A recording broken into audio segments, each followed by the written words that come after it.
Tom Moore joins us now with a look at the Sixers moving forward, as Bryan Colangelo touched on a lot of things today, Tom.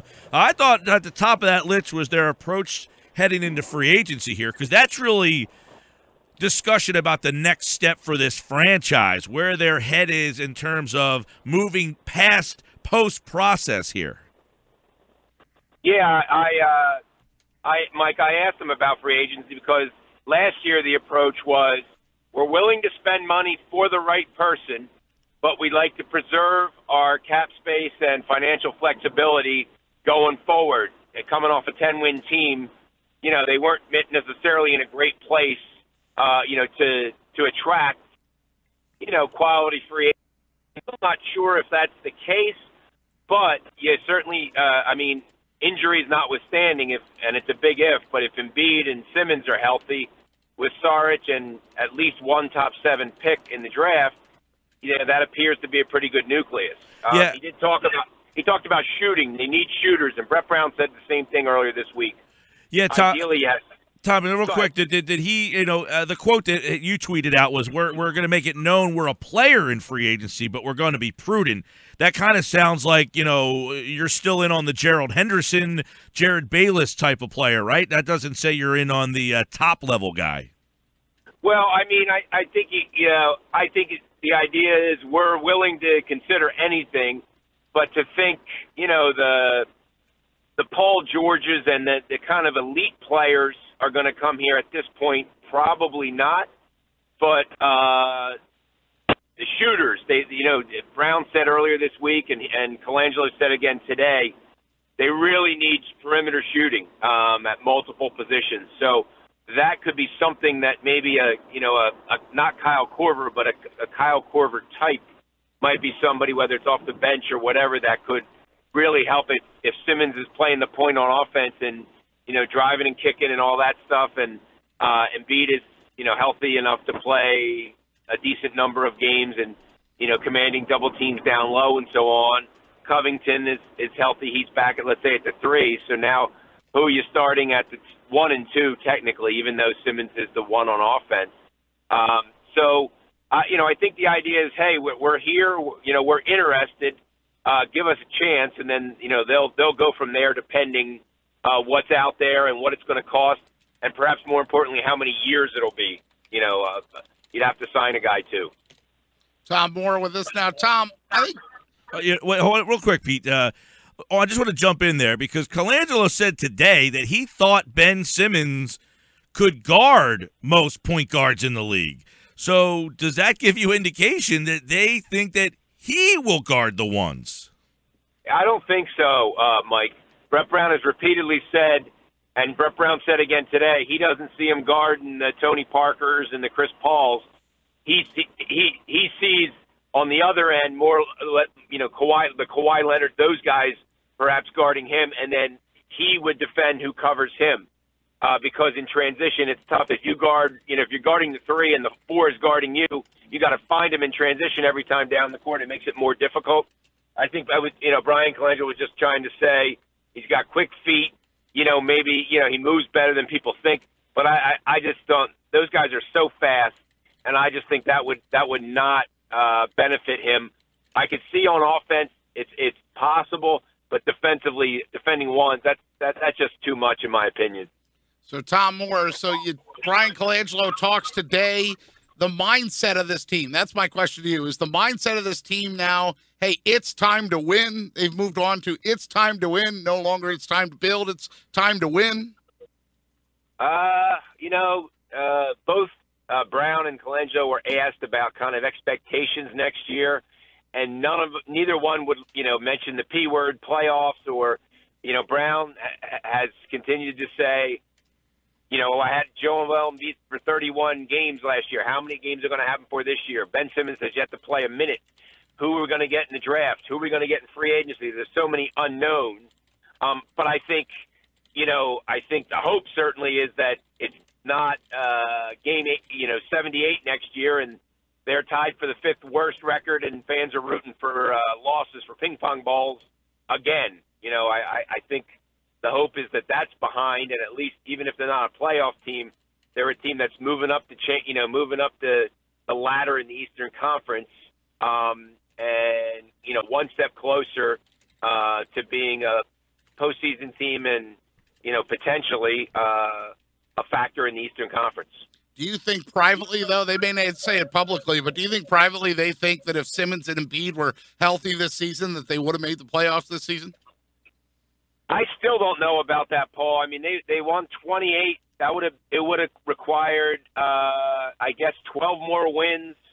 That's a fairly significant number. Now, if Embiid had played 60 games, maybe, but he was at 31, and that's asking a lot. Even going forward. Now, one thing Bryan Colangelo did say is that he doesn't foresee Embiid not being able to play back-to-back games next year. But, again, this is April 14th. A lot of things can change between now and then.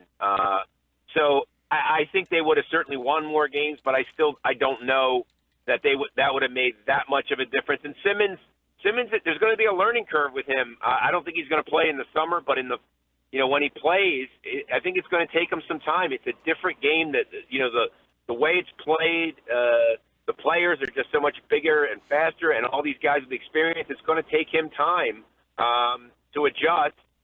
He can get a rebound and go, that's natural. But in terms of half-court offense and, when they're Sixers running a pick and roll and the other team, whoever's guarding him, back to allow him to shoot that 18-footer, what's he going to do? And that's what everybody's going to do, because his jump shot is not reliable at this point, and that's what they're going to dare him to do. Will he take it? And that's kind of the first step in the process. We're talking with Tom Moore, Calkins Media here. What was the update on Joel Embiid? Because before it was kind of left at that 6 months of recovery time, which kind of, would cut it close to the start of the season. But today it kind of sounded like a much more refreshing answer from a 6 month to maybe like a 3 month recovery time. Yeah, we were told after the surgery that it was just a minor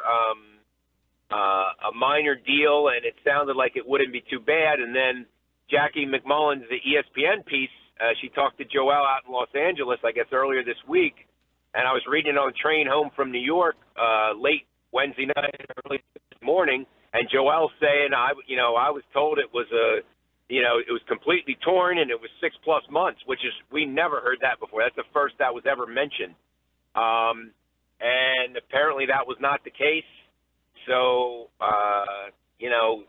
theoretically he would be ready for training camp in mid-late September. But again, you have a guy who's played 31 out of a possible 246 games, through 3 years. So you just don't know what to expect there. When he's on the court, he's been, just transcendent. But that's such a small sample size. They need him out there more, especially with Noel gone now. You don't really have necessarily another viable center on that roster at this point.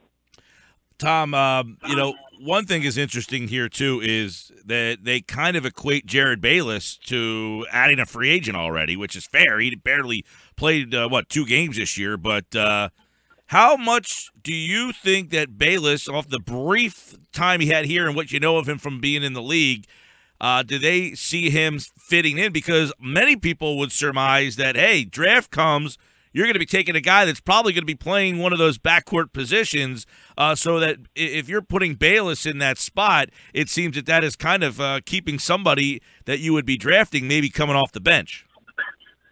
Yeah, Mike, it kind of depends who they get and where they finish in the draft. I mean, if it's Markelle Fultz, they're lucky enough to get a first number 1 or number 2 overall. He's a starter from day one. He's an immediate difference maker. To me, he's far and away the best player in this draft for the Sixers. But if they get the 5th or 6th pick, there are a lot of point guards out there, but not a lot that are necessarily good shooters. So what do you do? How do you proceed? But Bayless, his skill set, he can play the point. He can play the 2 off the ball. He's a very good shooter. He's left-handed. He can guard 1s. He can guard 2s. It gives a lot of flexibility next to Simmons. So I thought that would be a really good pairing this year, theoretically. And I think that is a viable option next year, whether, he's coming off the bench, again, assuming Bayless is is healthy after missing all but 3 games this year with that ligament damage in his left wrist. Tom, this team has been historically bad. It has grown a little bit here, but what are your expectations? I know so much of it is injury-based, but let's throw that out the window and say you're getting a Simmons and an Embiid and a draft choice and Bayless. And, is this a team that, from what you saw, has enough growth and progress that you expect to see a team in the 40-plus win range? Yeah, I know some people do, and I still think that's a pretty significant jump. They jumped, 18 games this year? They did, but don't forget they were coming from 10 also. If they jump from 30 to 48, that's a heck of a jump. And 10 to 28 is really something, don't get me wrong. And I think they, in some ways, overachieved given the injuries and all the players, buying into Brett Brown's system, which was a credit to him that they got to, 28 before they just kind of ran out of bodies late in the season.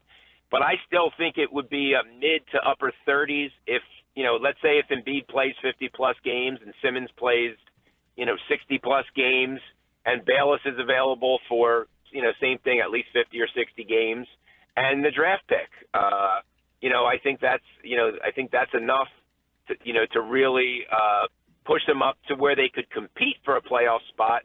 But I still don't know. My line continues to be that the rookie year of Russell Westbrook, when Kevin Durant was a second-year pro, the Thunder won 19 games, and I mean that's two of the probably the 5 best players in the league, first and second year. So there is definitely an adjustment to all the new players, and Simmons is going to be a rookie.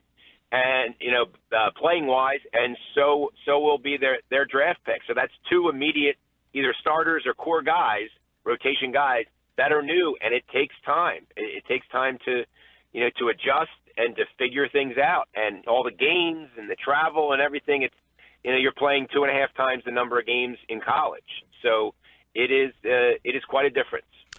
Tom Moore, beat writer for Calkins Media, covers the 76ers as they have a very, very interesting offseason ahead. Tom, we always appreciate the time, and we'll be checking in with free agency and the draft. Thanks a lot, guys. Have a good one.